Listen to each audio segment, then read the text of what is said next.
Tere, head vaatajad!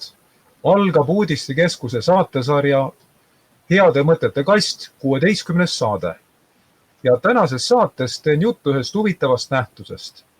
Ja nimelt, kas malelehte saab teha niimoodi nagu luuraja?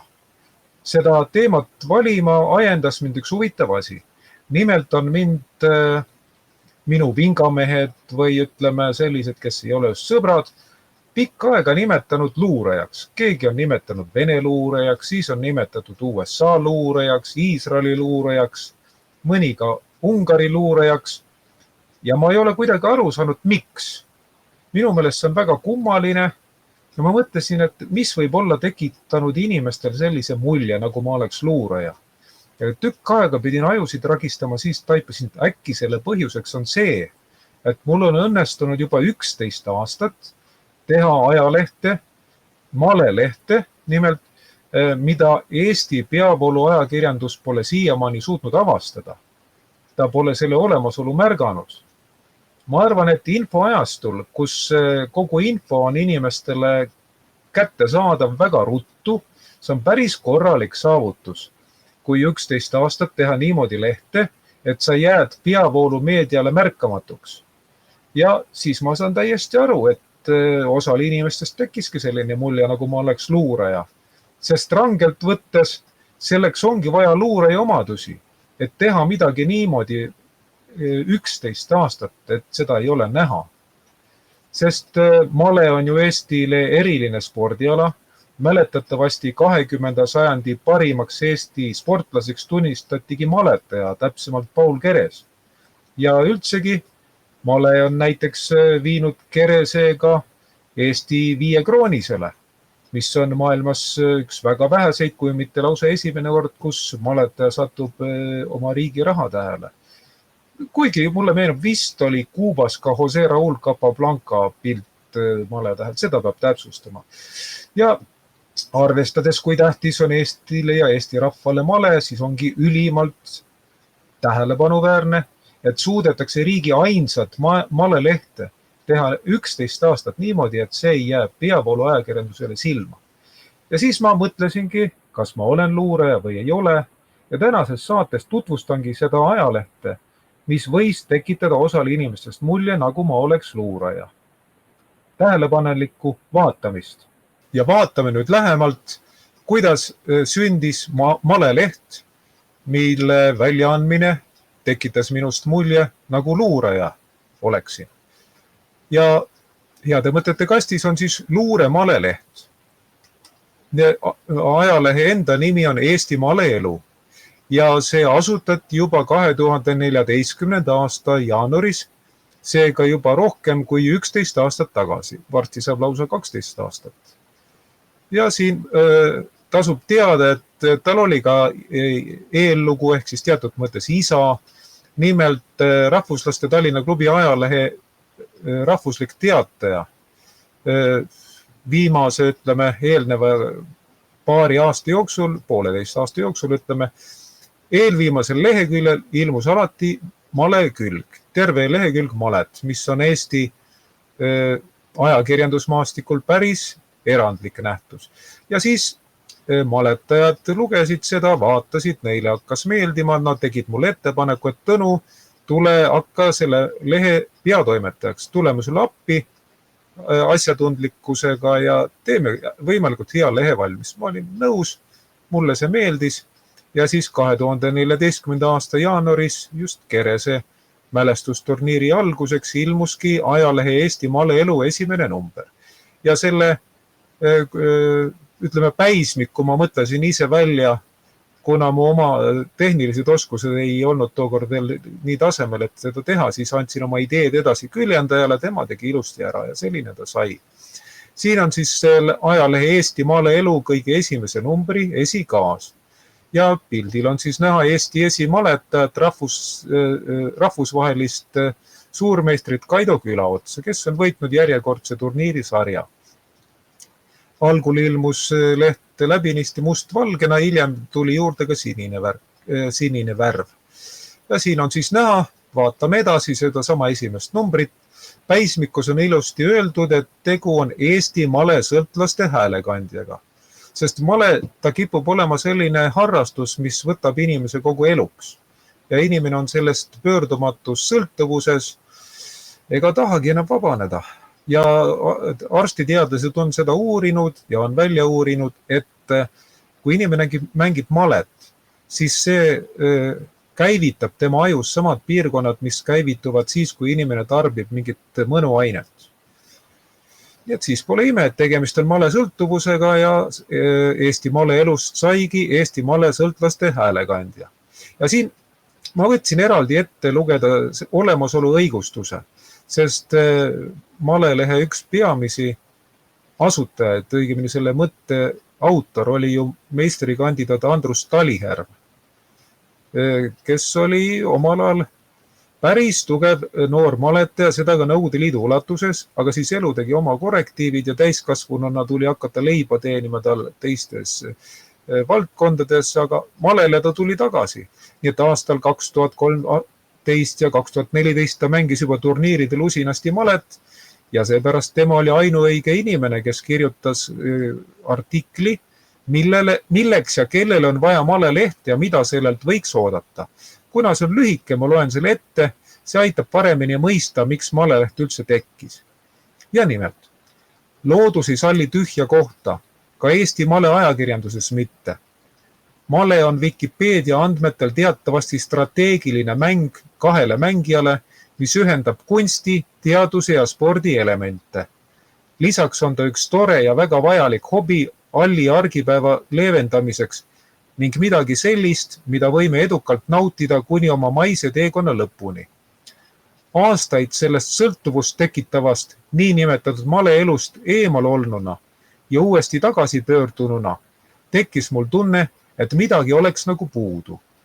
Aja jooksul süvenes veendumus, et vaatamata interneti ja muude elektrooniliste kanalite rohkusele on puudus just paberkandjal lihtsast Eesti maleelu kajastavast ajalehest, mida oleks mõnus ka tugitoolis või diivanil mugavalt lugeda.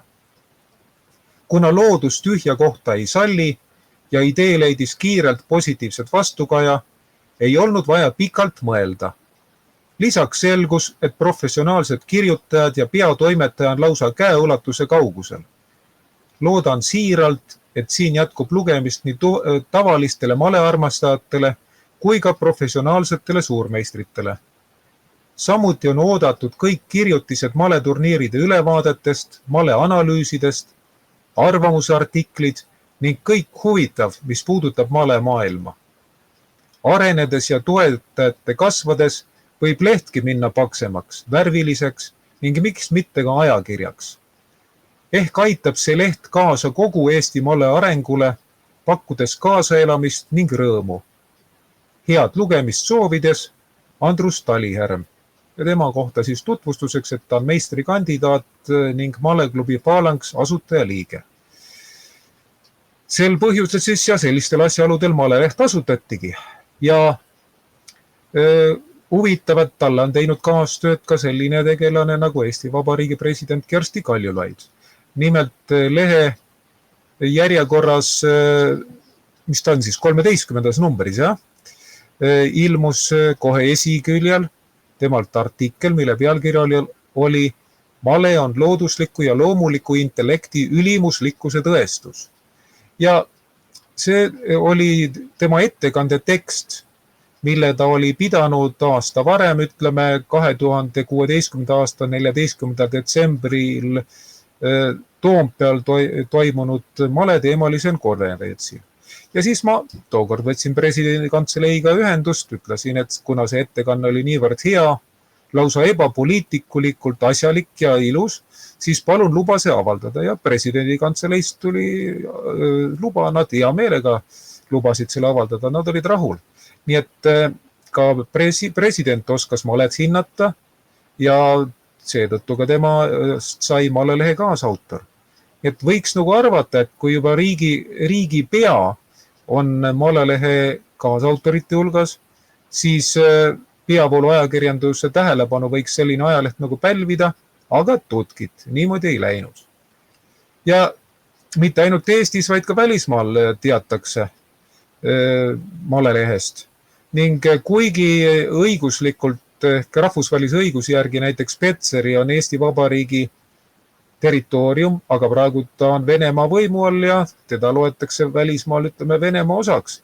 Ja siin on pilt, kus Eesti maleelu numbrid on kenasti Petseri raamatukogus avariiulil ja selle pildi tegi seal Petseri raamatukogus käies Ilmar Vananurm, kes on Eesti setude üks vaimseid juhte. Ja nagu näete, vene keeles on siia kirjutatud peale, et meie naabrite juures ja Petseri venelaste jaoks näiteks Eesti Vabariik ongi naaber, sellepärast on väga õigesse kohta pandud Eesti maleelu numbrid. Ja meie vaatajatele teadmiseks, et see leht levib ka välismaal. Ta levib Soomes, Rootsis, Tšehhis, Ungaris, nagu juba öeldud, Venemaal, ka Kanadas ja USA-s. Võimalik, et keegi on seda veel viinud. Saksamaal ka. Saksamaal on ka teda saanud. Nii et võiks öelda, et rahvusvahelise mõõtmega leht, aga näed, Eesti peavoolumeedia pole suutnud seda märgata, nii et tõeline tubli luuraja töö võiks öelda toimetuselt. Ja siin on siis esikülgi näha, kuidas leht näeb välja. Näete, esimene number jäigi läbinisti mustvalgeks ja alates teisest numbrist lehele lisandus juba ka sinine värv. Ja siin on veel näiteid esikaanest. Eesti maleelu esikaanel on ilmunud ka ilusate naismaletajate pilte ja mitte vähe. Ja siin on lihtsalt kaks näidet, kuidas Pärnumaa ilusaima maletaja pilt sattus Eesti maleelu esikaanele. Võib öelda, et seesama Pärnumaa ilusaim maletaja Eleri Tehvanus, varasema nimega Eleri Eier, tema sai siis kahekordseks Eesti maleelu esikaane tüdrukuks. Ja võite kindlad olla, et ta oskab ka malet hästi mängida. Ta on midagi enamat kui lihtsalt ilus kest. Tal on ka mõistus täiesti kohal, ta on kiire taibuga ja mängib päris korralikult. Nii et ükski mees temaga mängides ei tohiks ennast lõdvaks lasta, muidu on kaotus kohe tulemas. Ja siin veel näiteid Eesti maleelu tegevuse kohta. Eesti maleelu on olnud ka näiteks Kose valla malemeistrivõistluste kaaskorraldaja. Siin on näide diplomist. Diplom on sarnase kujundusega Kose malemeistrivõistlustel juba päris mitu aastat. Ütleme, alates tollest ajast, kui Eesti maleelu loodi ja kui tekkis ka Kose malekabeklubi. Seal peal on Kose malekabeklubi papp, Kose vallavapp ja Eesti maleelu päismik ehk siis sümbol või embleem, kuidas keegi ütleb. Ja siin on siis pildil kaks suurt malesõltlast. Üks on Jüri Ratas, kes on Paul Kerese tänava maleturniiri peakorraldaja juba alates aastast 2011 ja tema kõrval on siis Eesti maleelu peatoimetaja. Ja see pilt on tehtud 25. mail 2024 seal samas Nõmmel, kus seda turniiri korraldatakse. Jüri Ratas on väga tubli korraldaja, ta on alati ise kohal, teeb seal transamehe tööd, jagab suupisteid võistlejatele, pärast annab auhinnad kätte, on väga südamlik nagu oma poiss. Nii et selles mõttes ta on Eesti poliitikamaastikul erandlik tegelane. Aga jah, sellele vaatamata ütleme, et peavoolumeedia ei pea seda asjaolu nagu sellist, mis ületaks uudise kõnnise.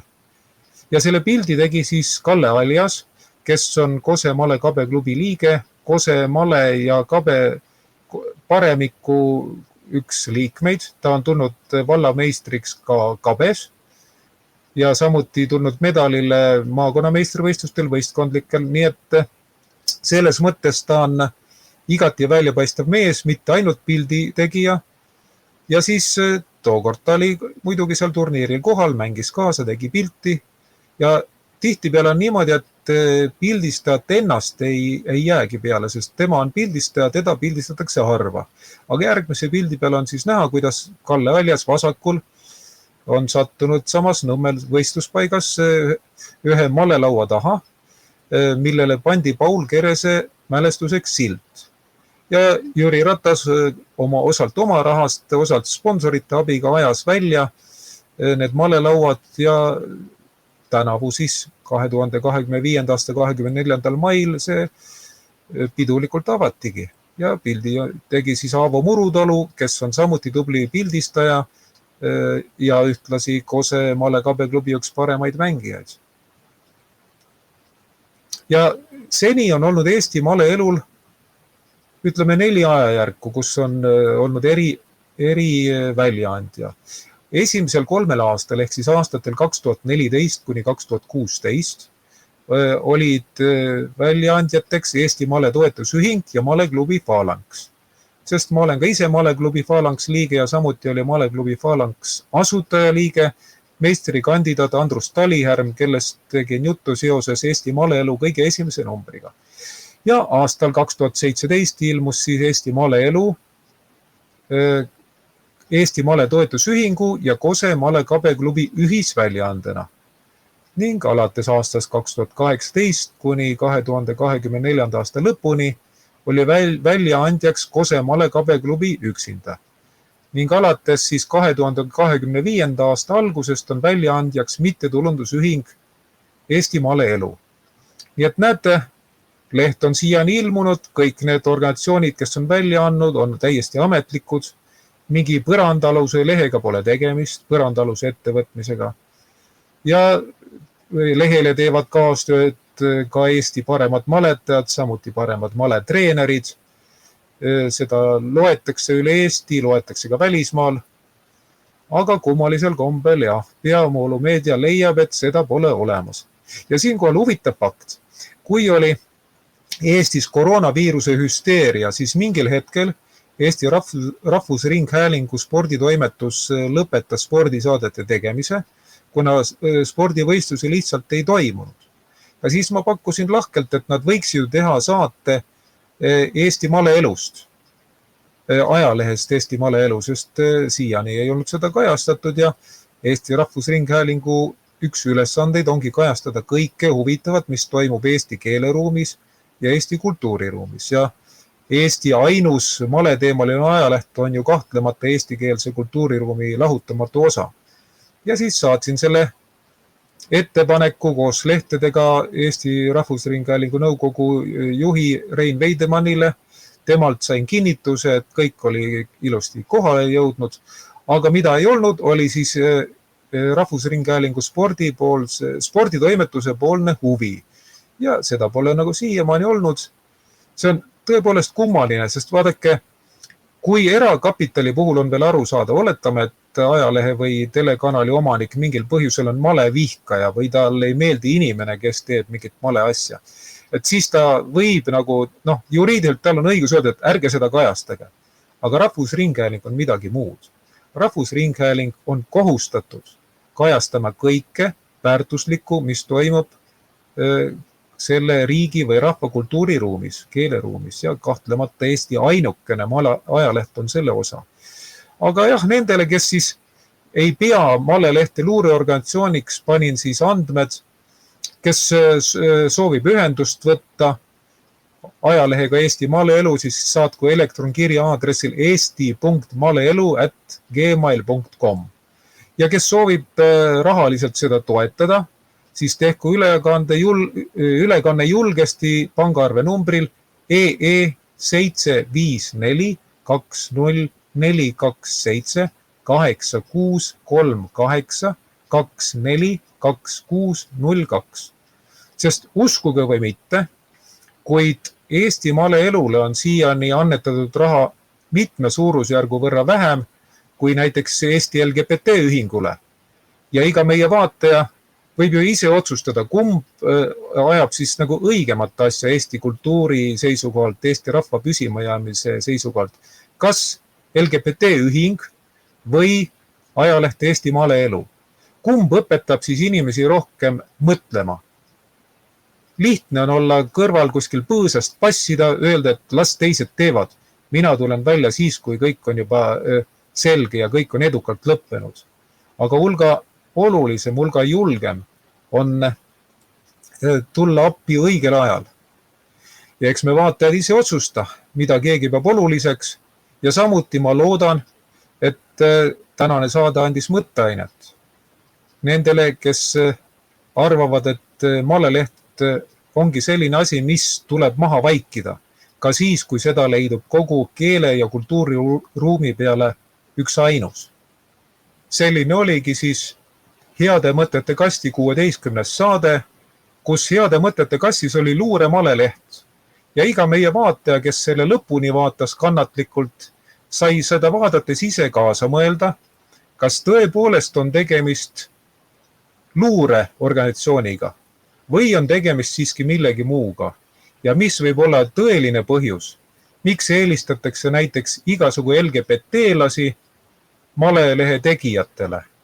Ma jätangi selle küsimuse praeguseks õhku ja kui teile meie saade meeldib, võite seda julgesti teistelegi soovitada, kui teate oma sõprade, sugulaste, tuttavate hulgas malehuvilisi. Las vaatavad nemadki ja las mõtisklevad selle üle, kuidas on võimalik, et 11 aastat ilmub Eestis riigis, mille sajandi sportlaseks tunnistati maletaja. Selline ajaleht, mille olemasolust peavoolumeedia ei tea mitte midagi. Mõelge selle üle, head vaatajad. Kohtumiseni, kuulmiseni.